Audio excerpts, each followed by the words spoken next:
Story 1, this is Fireteam Delta. Dad's coming home.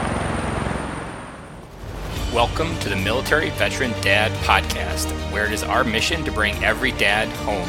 I am your host, Ben Cloy. I'm a United States Marine veteran, husband, and a father. We will bring authentic conversations to inspire action in your life so we can close the gap between the dad you are today and the dad you want to be tomorrow. This is the Military Veteran Dad Podcast. Today in the podcast, we have Kirby Ingles. He joined the United States Army way back in 1996 and is still on active duty today, serving well over 20 years. He is a father to 3 boys and a girl and currently lives with his wife in Springfield, Missouri. He is also the area director for his local Toastmasters Club and works with CASA, Court-Appointed Special Advocate for Children. Kirby, welcome to the show. Thank you. Describe any of the gaps in that intro and a little bit more what your family looks like right now. Well, my family is a blended family. When I was in the military, I ended up getting divorced and remarried. And so my son lives with his mother in Illinois. And since then I remarried and we have 2 boys with my wife and a daughter. We have a couple of dogs and a couple of cats. And we live down here in South Central Missouri near Fort Leonard. Nice. So the term coming home to you has probably meant a lot of things through over 20-year service. What does it mean to you now? That's an interesting question, because when I first read, what coming home means to me, the first thing that popped into my mind was, God, coming home to God. Because since I've been remarried, faith has been a significant part of my life. Now, while in the military, I felt more like a sojourner. So growing up, I didn't have much of a home. I moved just as many times as a kid as I did while I was in the military. So home is kind of almost that place where you just went to at the end of the day. So for me, that takes on a more significant picture for me. And home is a lot of different places. Home is Fort Drum. Home is Arlington Cemetery, where I serve. Home is, Fort Drum, New York. Home is Fort Riley, Kansas. Home is here with my family. So there's you've developed this family over time, and the home is almost like where my family's at. I haven't changed this question around, but you might have an interesting perspective on it. When you think of your kids thinking of coming home and having and a lot of military families deal with this. My wife her parents both in the Air Force 20 years, that the memories get fractured and coming home almost becomes such a distant memory because each home was different. Do you think how do you think they would answer that question? Or maybe what would you have done, or what have you done to help make sure they always feel like they're coming home, even though home keeps changing?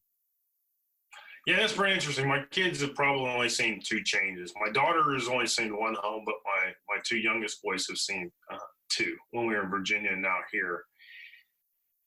Home is usually where mom and dad's at, I think, in their minds. Since they're 5 and 3, I don't think they have picked up on it. There's grandma's house, and then there's where we live at right now. And my 5-year-old may have some fractured memories of Virginia, and he once in a while says something about it, but he's so into everything else that's going on with school and friends and everything else that I don't really think that he's really developed that sense of home yet, or understanding of what it is. For more like me, before I got remarried, home was going home to my parents' house. And then that kind of started to change over the years. And now home is, like I said, just coming home to my family, kind of like I kind of said like a sojourner, but one of the other things that home kind of means to me, and I hope it's for my kids as well, is that it's a place to go and rest and reflect and just kind of recreate and kind of rebond with my family. And that's why I mentioned all those other places, because it's fun to go back to those places. They're just like home to me, because that's where I lived at. I was a part of the community. I was an integral piece of that, and it was part of me in those organizations that we were, members of. Those are homes to me, and it's always fun to go back and kind of reconnect. So what sounds like a little bit what you're saying is coming home also is making sure you have community to come home to as well. that I think a lot of probably military members don't spend time building roots in the communities that they get transferred to. And it's just the base. It's just the house on the base that they get issued. And it's just a matter of time until they move on to the next place. But I think it's important what you said, that to build those roots, and even if the tree moves, making sure that there's at least good roots, because memories, and you can come home to a city that you haven't lived in 10 years and that can still be like coming home. Like I lived in Okinawa for 3 years, and if I were to go back there, I would still consider it coming home, because like I was almost homesick when I came home for good. Like that was where I called home. I was just visiting home, and I was going back to my home way over on the other side of the world. Yeah, I would say so, that as well. I mean, there's times where, I mean, I reminisce in memories, and I'm just like, man, I really enjoyed my time there at Fort Drum, you know, or I really miss the people that I served with there. And a lot of them are still in that area. They retired there. They stayed there, you know, and I still have roots there. I have roots all over the country. And that's always been, you know, it's that you have that endearment, you know, that place you desire to belong to. And even in those communities, I mean, you know, those communities that you served in, that you helped. I mean, because now part of military services, community service. We all, our organizations, invest in the community, whether it's a school, you know, or a community project or something. We're always doing something to give back to the community to kind of build those relationships, which I think we've gotten better with over the years, and may not have so much prior to that. Was just the military community was a subset of the community.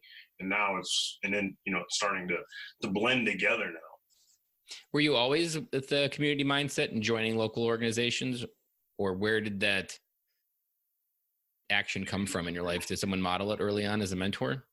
No, I wouldn't say so. This is something I probably stumbled upon, I want to say probably about 5 or 10 years. 10 years, I went through some pretty significant emotional events in my lifetime. I learned some information from when I was a child that really kind of hit me hard.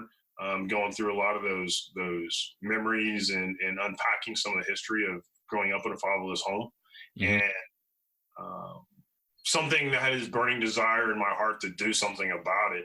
And eventually, I had found greater satisfaction and healing in serving the community than I did if I was to sit there and complain about my life, and you know, it sucks and these are the circumstances that have been handed to me. And I decided that enough was enough, and I'm going to go out and do something about it and try and give back and help other young men who were you know, in the same similar situation that may not have anybody. And so that was significant for me. That's something that I found that, and I was actually shocked at the number of statistics, the number of divorced families in the United States. I knew it was about 50%, but when I started looking at the fatherless boys in homes, I realized that there wasn't enough help out there. I just read something. It was as high as like 37% of kids have a fatherless home. Boys father doesn't come home. Yeah, a father doesn't come home that night, whether it be, you know, for one reason or the other. And there's a lot of reasons why. It doesn't always have to be divorce. It could be, you know, when my grandfather was 9 years old, his father passed away from heart attack. You know, it doesn't have to be, you know, tragedy, or, well, that's kind of a tragedy. Yeah.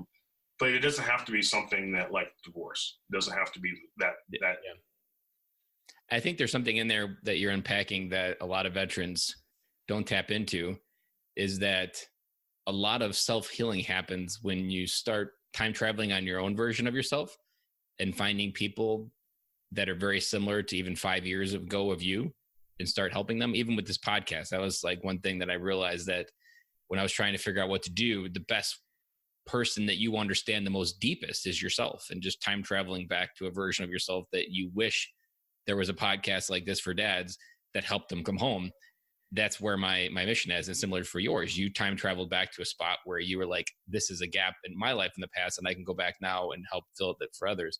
It reminds me of even Chris Kyle, the movie, and how he came home and what he struggled with, and how he figured out how to serve the community around him. And that was his way of healing, helping the people in the same way he was missing out on. And that's a huge step, I think, for overall just dads come home, because we have to break that methodology that we're alone, and going back and helping previous versions of yourself around you within your community can be so healing, just to break that barrier that you're not alone. Because that is one of the biggest barriers, I think, that prevents dads from coming home overall.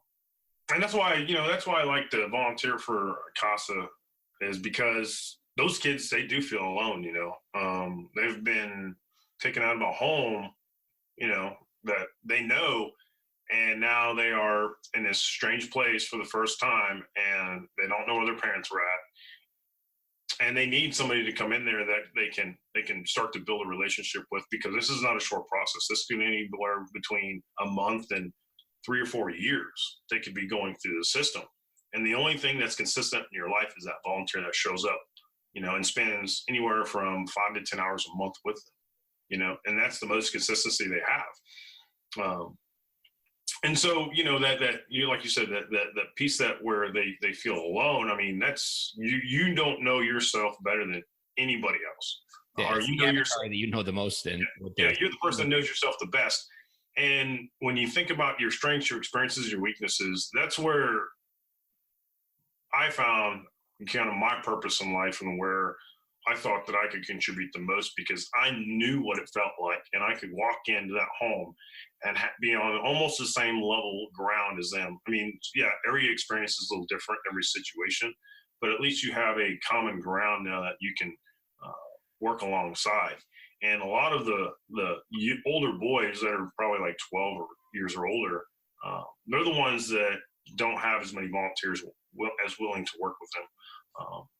Just because, they're a little bit older, sometimes they're a little more challenging, and a lot of volunteers may not have that same experience as that boy has had. And so that's where I feel like my experience is significant, is because I can come in there and kind of relate to what they're going through.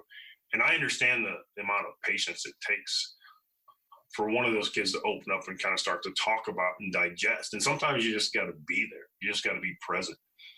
And you walking those shoes, you can probably even help them label their emotions, which is probably something they super struggle with, because when you have that much pressure on your feelings, you probably can't even really understand what they are. So you've been there, and you're older now, so you can help be like, this is what you're feeling. This is what we can call it. Then once you feel this way, this is how you can help walk through that.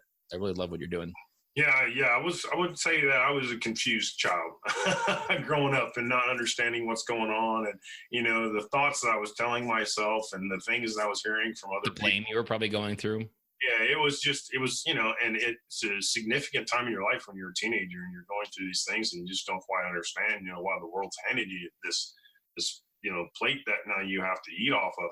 And, it actually turned, I would say probably turned into a blessing for me. So it's amazing how some of the best stories later in life are the ones who their iron was forged in the deepest of fires and pits of strength. And it's hard when life's happening, but those are the stories that are often propelling people to the greatest heights. Even something like Oprah Winfrey, her story of her starting is one of the complete opposite of her life now today. Yeah, it's amazing. So what are some simple ways, either through the kids at Casa or your own kids, that you connect with them? We believe that kids spell love Time, and it's the simple things that are going to connect with you, or the kids are going to connect with. And it's always the opposite generally of what we think they want. And we often overcomplicate as dads. So what do you do that your kids remember 10 years later that was like, really, that's what you remember? Yeah. Well, I was 10 years later, because your kids are still pretty young. Yeah. And I was just asking somebody about this the other day, and one of the things I do is when I sit down with people I work with, I say, okay, what was the one thing, that I did extremely well? And I think it's something that I've worked on a lot, and it's just being present, just having presence. And that whether that be you self-aware in the moment to realize that somebody's struggling, they need some help, or a kind word, or a little bit of motivation. Your kids can do a lot of things on their own. And we can kind of hover over them sometimes because, I love my kids a lot too. And sometimes there's moments where I'm like, I want to kind of shelter you from that a little bit, because I care about you so much that I know what's going to happen. But sometimes you got to let them trip and fall. You got to be able to be there to pick them back up. But it's just a presence. And, whether it's, they need that just to cuddle on the couch with them and watch some cartoons that morning, or recognize that, hey, they just need a little bit of push in one direction. I just hope that one day, if I'm not sitting at the kitchen table, that they'll still feel my presence there, because I've been there enough times in the moments where they needed me rather than the times where they didn't need me as much. Why do you think veterans struggle to be present with their kids? Because I've heard from a lot of listeners that have reached out that said they feel these boundaries, either from PTSD or just their service, that there's just these mental blocks that they can't get by.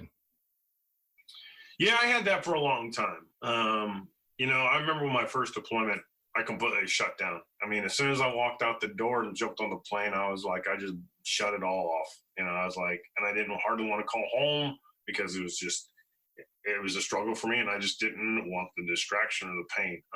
It's probably the wrong way to do it. And then when I came home, it was really tough to reconnect because I missed a lot of those things. I was so focused on the mission and what I needed to do for work, I pretty much put everything else on the back burner. You miss a couple birthdays, anniversaries, things like that, and then all of a sudden, you come home and everything's different. I did that. I would say probably the thing that's probably changed for me the most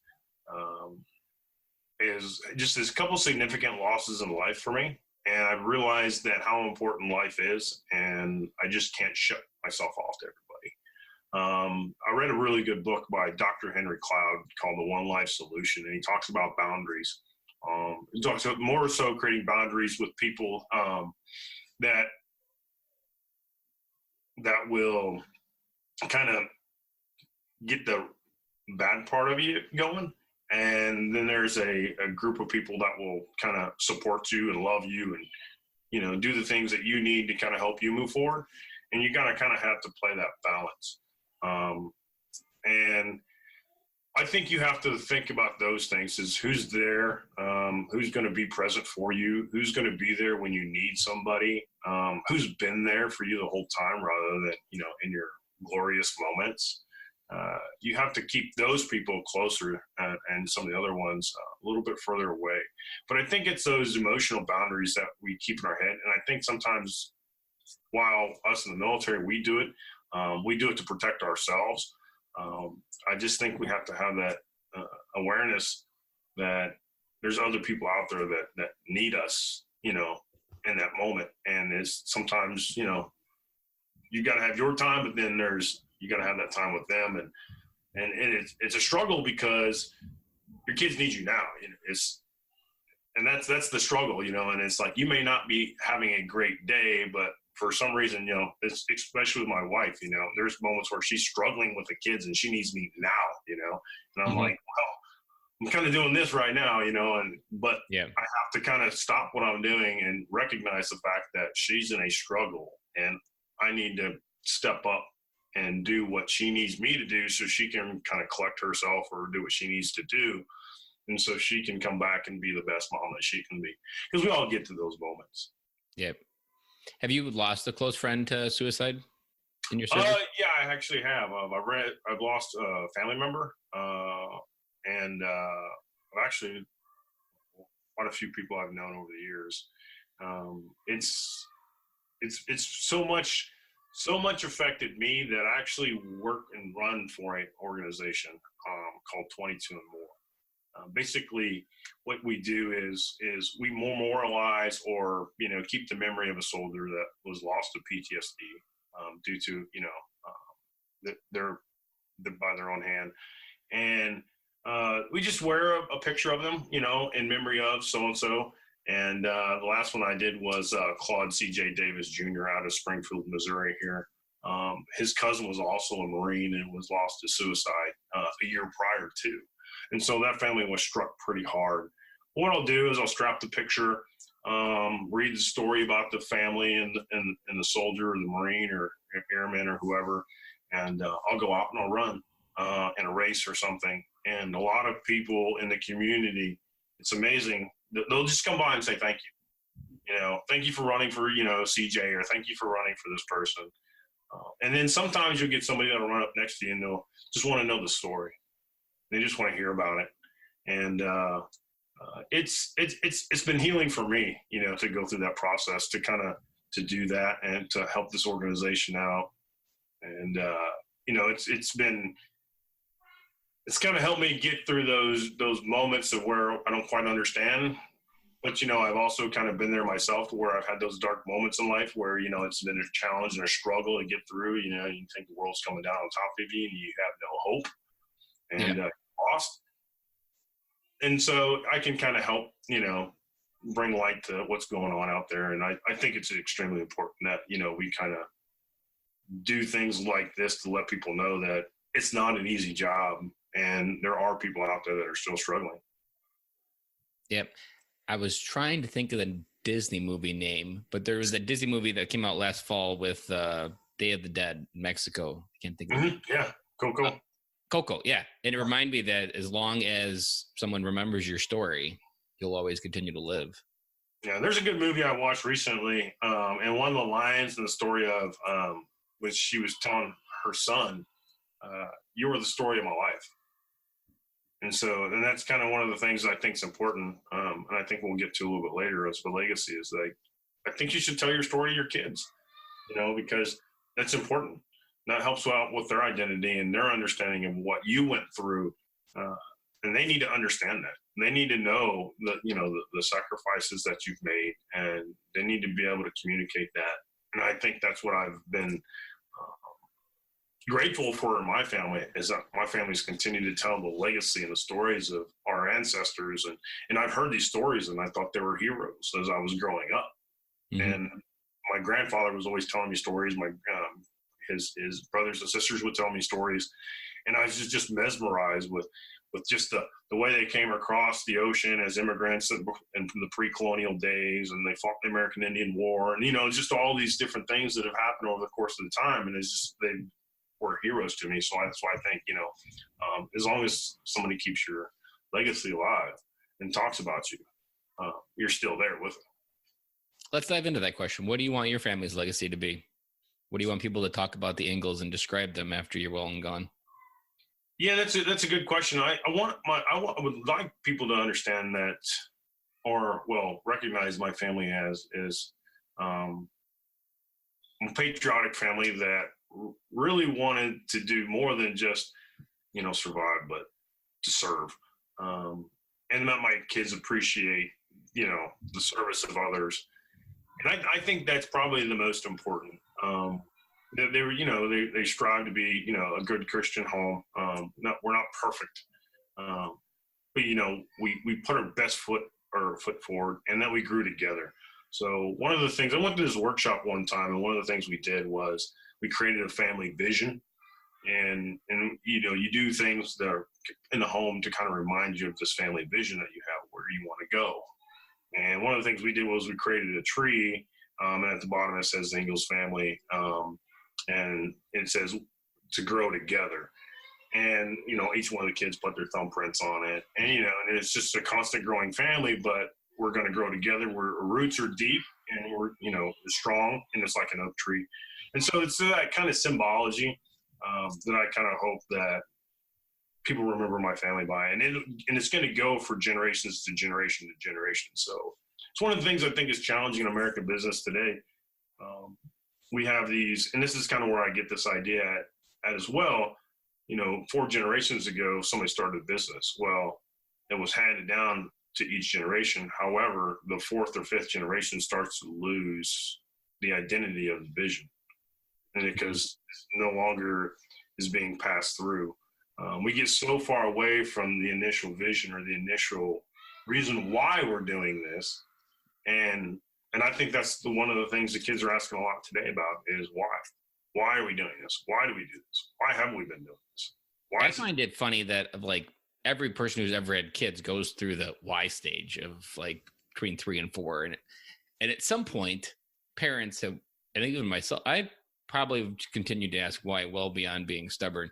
But a lot of it is kids have this inquisitive why. And somehow as parents, a lot of society has told them don't ask why. We eventually just get them to the point where they don't. But that innate curiosity to challenge to ask why is what you're talking about. And as a dad, that is something I'm always embracing with my kids, because my son will ask how does the window work? And instead of telling him, don't worry about it, I'll give him the full explanation. I continue to just answer whatever questions he has, explain to him, because I never want his inquisitiveness to stop. And I think combined with a legacy, I think creativity is the toolbox of what your legacy. It's how creative can you be? Really, how far can you see into the future? And if you start to stifle that creativity, then you can't see into the future.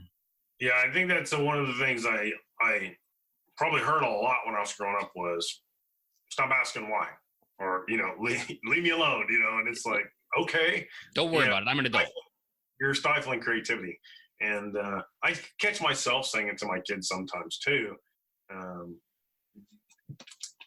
But in an aspect of, don't worry about it. I got it. I'll take care of it. I don't necessarily always have time to help them work through those problems. And that goes back to being present, is recognize like, hey, there's a problem here. We need to work through this. And I need to show them how to, or at least coach them or guide them through that process, rather than them, I'll take care of it later. Don't worry about it. Or, I'll deal with it, and then we kind of brush it off, rather than teaching them life skills, how to do that social interaction, how to resolve a fight or a complaint, instead of just separating the two and saying, okay, well, you go to your room. No, let's figure this out. Why is this happening? Yeah.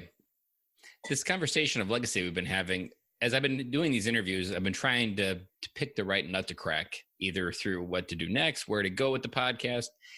And I think this conversation, there was a conversation I had with a listener just this past week. And he was talking about one thing he likes about the podcast is I'm always looking to the future. The conversation, the questions are always future facing.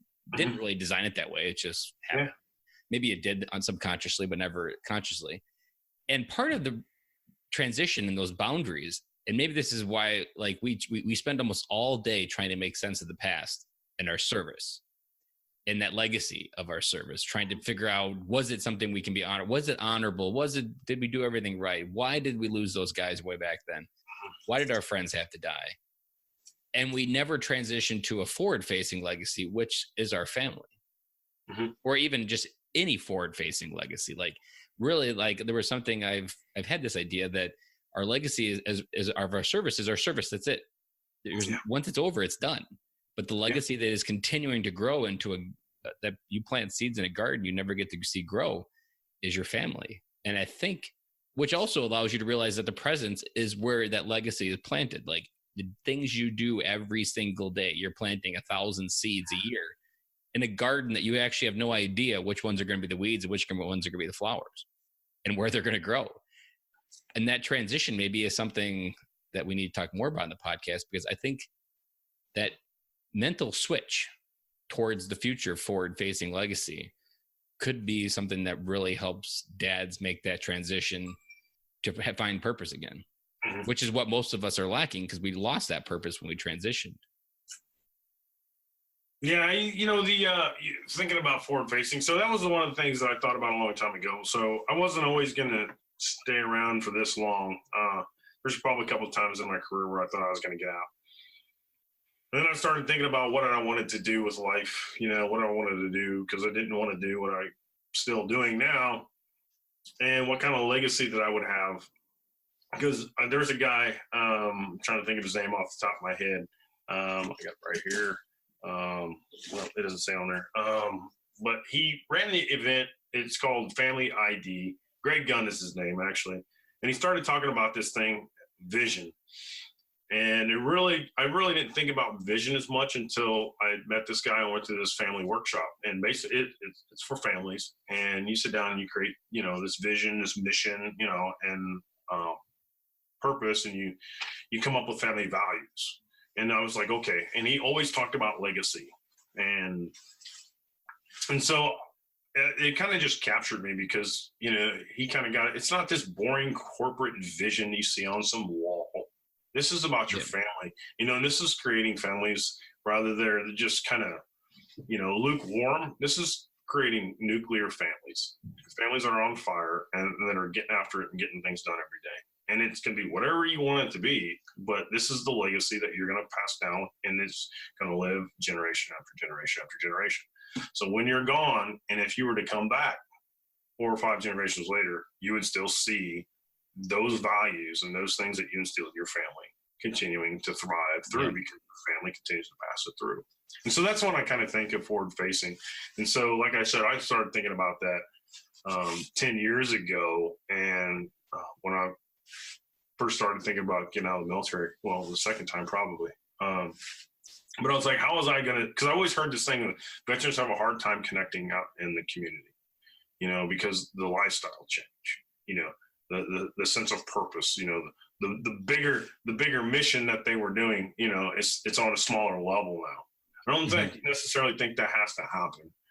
There's a lot of great organizations that I participate in, like RWB, Blue Star Families, which I worked with on, when they did their caregiver coaching, the Rosalind Carter Institute for Caregivers, which works with spouses of veterans that are dealing with either traumatic injuries or PTSD and trying to get back to some kind of normalcy in life, because they're spending, left their careers happen to where they actually have to help care for the veteran because there's certain things they can't do for themselves. And so I did a lot of coaching through that organization and helping spouses. And so it's just getting back into, finding that niche that, you have, your strengths, and finding to be, continue being part of that community. I love to run. So, there's just so many different organizations that I've found that I could be a part of, like the 22 and more, with suicide. I love to run. So I participate in Team RWB. I do 22 and more. It's 2 for 1. I'm trying to do, trying to help both organizations at the same time with just one event, and I get to connect with veterans. I get to talk to people. I get to tell stories about veterans. I keep the, this heroism, right? That these, because not everybody can join the military, and there's a very small percentage of people that are actually in America that are part of that community. And I think it's a very special community, and we have to tell our story. And kind of goes back to what we were talking about with Coco in the movie. You have to continue to tell the story. And as I think the more you tell it, the more people begin to understand it and figure it out. And I think it becomes easier for us because now you have that broader sense of purpose now. And you can kind of expand on that as much as you want or as little as you want. You can do that in your local community, or you can kind of do it on a more national level if you want, or a state level. I love all of that. There's nothing to really add to it. It's perfect the way you said it. What advice would you give to a dad looking to come home to his marriage? Show up, it's kind of like, I think that's my word for 2019 is presence, for whatever reason, because I keep repeating it. That's why they call it a gift. Yeah. It's just being considerate. I'd say my first marriage, I really wasn't as considerate. I made a lot of mistakes. I just thought it was something that you did, because I had bad experiences. I watched my mother divorce 3 times in my first 18 years of life, and so I didn't really quite understand it. And I had not the greatest examples of step-parents. And so knowing how to treat my wife and how to express my expectations wasn't there. And I think after going through the first divorce and then kind of doing some professional development and working on me and trying to figure out who I was and what I wanted to do, and what kind of dad I wanted to be, what kind of man I wanted to be. And then I just started figuring, once I met my wife and we got together, we sat down and we spent a lot of time talking about major issues. And it's just being able to have that conversation with her and communicate and understanding what her expectations of me are, which I don't always meet all the time. And that's okay, because she's not always going to meet mine. At least they're verbalized. That's the most important thing. Yeah, at least know what you're missing. Yeah. I listened to unspoken ones that kill you. I listened to the speaker one time, and he was telling me, or not telling me, but a group of us, he's like, look, you have this box of expectations that you have that you grew up with, and this is what you learned as expectations. And your wife has this box of expectations. And you grew up in 2 different households. You cannot give your box to somebody else because it belongs to you. And so he goes, stop trying to give your box to somebody else. He goes, those are your expectations. You need to have mutual expectations. You guys need to unpack your box and take some of those expectations out, because you have to have a box that you have to develop together. And so he's like, just basically stop putting your expectations on everybody else, because she has a whole different set of expectations. And, it's a little interesting for me because my wife, she, her dad went to Korea and met her mom. And so her mom's Korean and her dad's American. And so when I came in the picture, I'm this, American soldier that grew up on a farm and has all these different expectations, because I grew up in South Central Illinois and it's completely different than her expectations. And so we start to clash in the beginning, because even the expectations with my in-laws are different. And so we've had many, many clashes, but we've just had to persist through them and work through those pain points and try and get beyond that. Where in South Central Illinois did you grow up at? I grew up in Hillsboro, Illinois, which is about an hour north of St. Louis and an hour south of Springfield. My mother-in-law lives about 30 minutes east of Bloomington, so I wasn't sure where at the area. Oh, yeah. Because Illinois is big, so like South Central could be like almost half the bottom. Right. So, yeah, that's not too far away. I know where Bloomington's at. But, yeah, so it's just working through conflict. It's conflict resolution. And I think when we experience conflict today, and you can kind of see it throughout the nation, even the world, that seems to be it. People explode. There's this extreme. Won't go to one extreme or the other. But I think the thing we've failed to do is to sit down and have a conversation about why we're having conflict, and try to, I'm going to go back to one of my favorite authors, is Stephen Covey. He says, first seek to understand before you can be understood. Because it's really hard to formulate an argument if you don't understand the other side's perspective. So, and I heard George Bush give that advice when he was dealing with Iran. He's like, you can't come to the negotiating table unless you know why the other person's there. Yeah, you're right. And I've repeated that oftentimes in my head through lots of places in life, because it's true. It's you can't meet someone in the middle if you don't know where they're coming from. You're going to be in the middle, but you're going to be a mile apart in different axes in the different planes. I'm giving that advice a lot, and sometimes I have to remind myself to, apply it to my own situation. On the podcast, we've talked about a lot that coming home from a deployment, you have to meet your family where they are. Is there a question that you've used often to kind of, as a probing question, to understand from your kid's perspective, or maybe your wife's, of just approaching with curiosity that's been effective? I would say probably the one thing I've always asked is, what do you expect of me? I mean, just throwing it right out there. I mean, what is your expectation? And sometimes I like what I hear, and sometimes it's not as good as I would like to hope, Is that because you may not be as needed as you want to be immediately? Well, I don't know if it's not as needed. It's probably not what I expected to hear, so you have to expect to hear the unexpected. And we're almost spoiled with all the welcome homes these days, because you can have the best parade, and often there's very little parade in a family for you to coming home, other than the first maybe 10 minutes when that tension breaks after those hugs, that it's down to real life now again. Oh, yeah. And sometimes you have to understand, too, that you may not be doing as good of a job as you thought you were.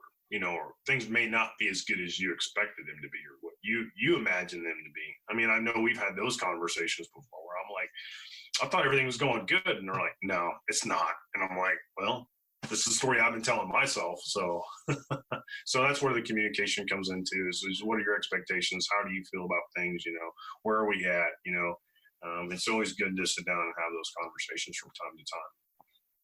Just so you can do that. It's almost like, you're just taking a temperature and seeing where things are going, because we do kind of get complacent now. I know I do. I find that a lot. I get busy and get going, and I'm so driven and focused that, I don't see mission focused is left and right. So we still get so mission task focused that we forget that life isn't always a to-do list. So I need somebody to jerk my chain once in a while. My wife's good, reeling me back in. It's good. What resource or a book would you recommend to other military veteran dads, and why? Well, I was thinking about that. And, one of the ones that I thought was really good that I read about a year ago was Kingdom Man by Tony Evans. And he talks about, I think it's really good for military dads. It comes from a Christian perspective, but he talks about in the book becoming your own man and inside your kingdom, and the kingdom is your family and the things that you control and do. But he also talks about, he had uses this analogy a sports jersey. Like a lot of men live through sports, you know, because we wear the jerseys, the team hat, and everything else. He's like, well, what is your identity as a family man? You know, and that's kind of where he's getting at. He's like, you know, and he uses the the imagery. It's like, okay, well, if you're wearing another man's jersey, where's yours? And so what he's saying is that you have to develop your own sense of identity in who you and your family are going to be, and how you're going to, you know, I guess, rule the kingdom that is your family, and be present and influence them to make the right decisions, because that's what we all want at the end of the day. We want to influence our kids to do the best that they can do, and kind of walk that, I guess, straight and narrow path, because there's a lot of things that they can get involved in or get into today that can lead to trouble. Trouble's out there everywhere now. I know I just hit a nerve there, because many episodes that we've talked about that veterans go from Superman to Clark Kent, and we never created an identity other than what the uniform gave us. Right. And we go to Clark Kent and we don't even have an identity. And now we got to figure out how to provide. We got to be a man. We got to do all this stuff. So creating that identity of yourself before you do anything else, especially in marriage, I feel I've even been guilty of it, where looking for marriage to fill gaps in my life that marriage was never meant to fill. And that you've got to have an identity to understand where those gaps are. And you've got to do your own audit on yourself to figure out. I find ego is the best detective of this, because usually our ego is a protective mechanism for, we don't want people to really know about us. And I think this goes even deeper than just identity, but what kind of leader do you want you to be for your family? So and that goes into legacy as well. It's all one flowing thought. That might be even a better word to use than identity, because I just lost my train of thought there for a second. Because I lost it. But I think, you know, being a leader to your family is probably the thing that we all want to do. I remember where it was at now, because I've been in the military long enough to where I've been a lot of great leaders. But then I've also known those people that have that authority based off of what the uniform they wear, or the rank or the grade that they have, or the position they're even in sometimes. And sometimes I think as parents, we can exercise authority rather than exercising leadership. So a lot of the same leadership principles that we learn in our organizations and in our, you know, military history, we can apply to our families. It's not all just authoritative. It's the coaching, the leading, the mentoring, the setting by example, you know, the keeping the family informed of what's going on. You know, it's all those different things that when you apply them, it makes you a great leader, not only as a husband, but as a father. There's been something in business that I've been learning over the last year called heart-centered leadership. And it's based on the same idea of focusing on the people, but then also being the authoritative, being the leader. Uh-huh. And I was just talking to an expert Friday, who's coming out on a bonus episode on Thursday. And she was talking like, as a role as a parent, we need to be authoritative, but we also need to be very heart-centered, that we need to be that touching, loving person. And we can be both of those. And both of those is really where parenting succeeds. And you can see the balance come through in your kids. And it's really when those two get off balance, you either go all authoritative and you don't end up connecting with your kids, or you connect with your kids as your best friend, but then you actually have no respect and they just walk all over you. Yeah, I think that's probably what my experience was, you know, as we talk about it. I mean, I think as I was growing up, I think I seen a lot of authoritative leadership style. And it was just, I'm the parent and you're going to do what I'm telling you to do. And that's it. I mean, you know, that's the end of it. And it didn't really quite sit well with me. They don't teach them why. They don't really know how to do it on their own either. Like when they get out there in the world on their own, like they're going to wait for someone to tell them, because they never understood why they had to do something. And I think that's why I really enjoy being a parent, because each one of my 4 children are different, and I have to lead in a different way with all 4 of them. Not each one is going to react the same way, you know, and depending on the circumstances. So I'm still learning too after 4 of them. So it's been interesting, and I love it. I mean, it's been a growing process for me. What is a parting piece of advice you want to leave for military veteran dads? Maybe a friend that you'd want to leave a message for, that if he's listening, or just in general, what's a piece of advice to bring dad home? I think the biggest piece of advice that I could probably leave for military families and dads out there, or veteran dads, is that come up with your own vision. What is it that you want for your family? Because if you don't know where your family is going, it's kind of hard to get there. And so you have to have that destination in mind, is what does the family look like at the end of the day? Whether it be 20, 30, 40 years down the road, or just 5 or 10 years down the road. It can be as long or short as you want it to be. Just decide where you want to be at and what you want that picture to look like.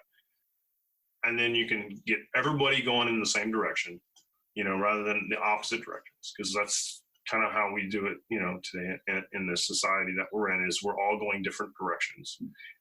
But if you can get everybody moving towards the same vision and get everybody to buy in, I think you'll create what I mentioned earlier, is that nuclear family that's on fire. And I think it'll be an experience that you won't regret. Do you have a family vision board? Actually, I do. So I haven't done that, but maybe this episode will inspire to really just clip magazine pictures out, do all the different things to make a board of where we want to be, to remind ourselves why, going back to why we're doing what we're doing, so that way the daily steps lead up to the investment we want from tomorrow. And I know it sounds silly, and a lot of people think it probably is, or it doesn't seem like the manly thing to do sometimes, but I use it. I have, pictures of vacations we want to take, places we want to live, a house that we would like to buy one day. It's just different things like that keep us kind of focused on, what we want to do. Sometimes there's quotes up there, and it changes. So this is not something that you just do one time and leave. It should be a living document or a board, and it continuously evolves, because eventually the kids are going to grow up and they're going to move out and they're going to go to college, or they're going to do something else, or they're going to get married. And yes, then you're just going to have a retirement board where you want to do it in your kids' life. Yeah. So they're still part of that vision, but what happens when there's grandkids involved? What kind of vision do you have for that? Your kids know what your expectation is as far as your role and involvement, what their lives are. It's just, as you start to develop this vision, it's going to continue to evolve and grow over time. Ours wasn't perfect. We probably changed it 10 different times, and the outcome looked different every time, but it was something that we were always working towards.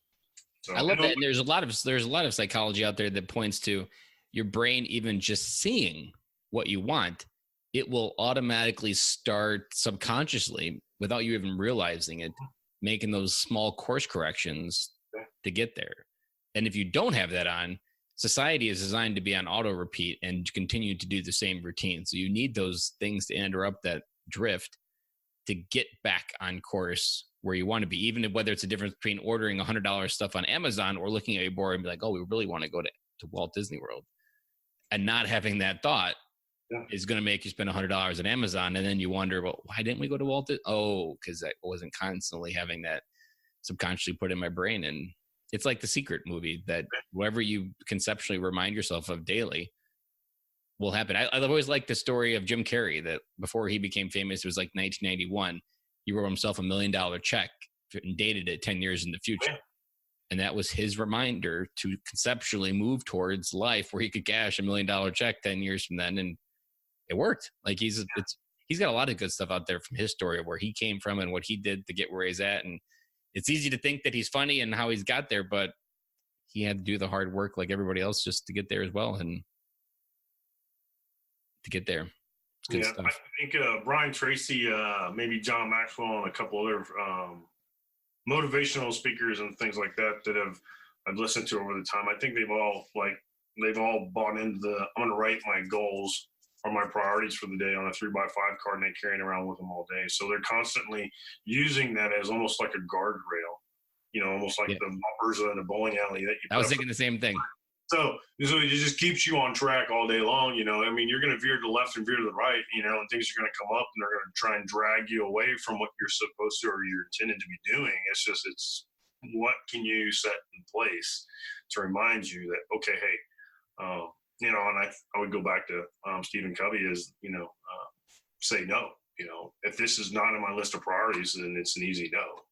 And if you do say yes, make sure that you know what the hell you're saying no for. Right. So I think those are some of the key, concepts and principles that continue to be handed down over time, and I think that we continue to latch on to. But I think the vision board is an incredible piece that, the kids can see it. It's like 3 and 5-year-olds. I mean, you can get them involved. I mean, you can sit them at the table and say, okay, cut some things out that you like in a magazine, and they can cut it out. And then you can start to key in on certain things that your kids are, attracted to or will like, You actually just inspired me. I might get some state travel magazines for the summer and just let them go down with the scissors and see what comes out. And, it may be just, a teeter-totter or something. And you're like, well, okay, we can go find one here in the local area and let the kids go play on a teeter-totter for 30 minutes on an afternoon. It could just be really simple stuff. Half my kids' Christmas list probably comes from doing stuff like that, because now I know, instead of me trying to ask them and then them going, I want this. Or we just answered ourselves and then waste a bunch of money that didn't actually matter, and then the toy gets played with for 10 minutes and then let them go at it themselves, but to get them to buy in, my son probably doesn't know anything about values right now. He probably knows the things that I'm teaching him right now, but if I would say, okay, these are our 5 family values, okay, now cut me out some pictures, that's a little bit too advanced for him at this point in time, as for a 5-year-old or even a 3-year-old. But can they see things that they appreciate, and they love and they care about? And we can kind of incorporate some of that. So now that they have buy-in, because it's not about us as the parents, it's the entire family has to buy in. And that kind of getting away from the authoritative family figures and having, like I said, that nucleus where, everybody's functioning as one unit rather than 8 individual units or 5 individual units or however big your family might be. Well, just in that last 5 minutes, I think I blew myself away with our conversation and what we should do. So over the last hour we've been talking, I know we brought some mini dads home with this one. I know this episode is going to crush it. Where can people find you if they want to connect with you, Kirby? Where's the best social media platform? Yeah, so you can either go to the website, which is www.kirbyingles.com, which is really simple, or you can type in Kirby Scott Ingles on Facebook or even Twitter, and you'll find me there in the search bar. And I'll include those links in our show notes for any listeners that want to quickly find them. Well, Kirby, I really appreciate you coming on the show, and I'm really glad we got to tell your story. As we were pre-talking before the show, I was like, this is going to be something special that I didn't really know about when I invited you on. So I'm even more happy that I just put out the random invite in the universe and we connected. All right. Well, thank you very much. Thank you. That's a wrap. And thank you for listening to today's show, and I really hope you enjoyed it. The lifeblood of any new podcast are the reviews. If you haven't reviewed the podcast yet on iTunes, I would really appreciate it, and you will help us get the message out to even more military veteran dads. As John Maxwell says, if there is hope in the future, there is power in the present. Dads, it's time to come home.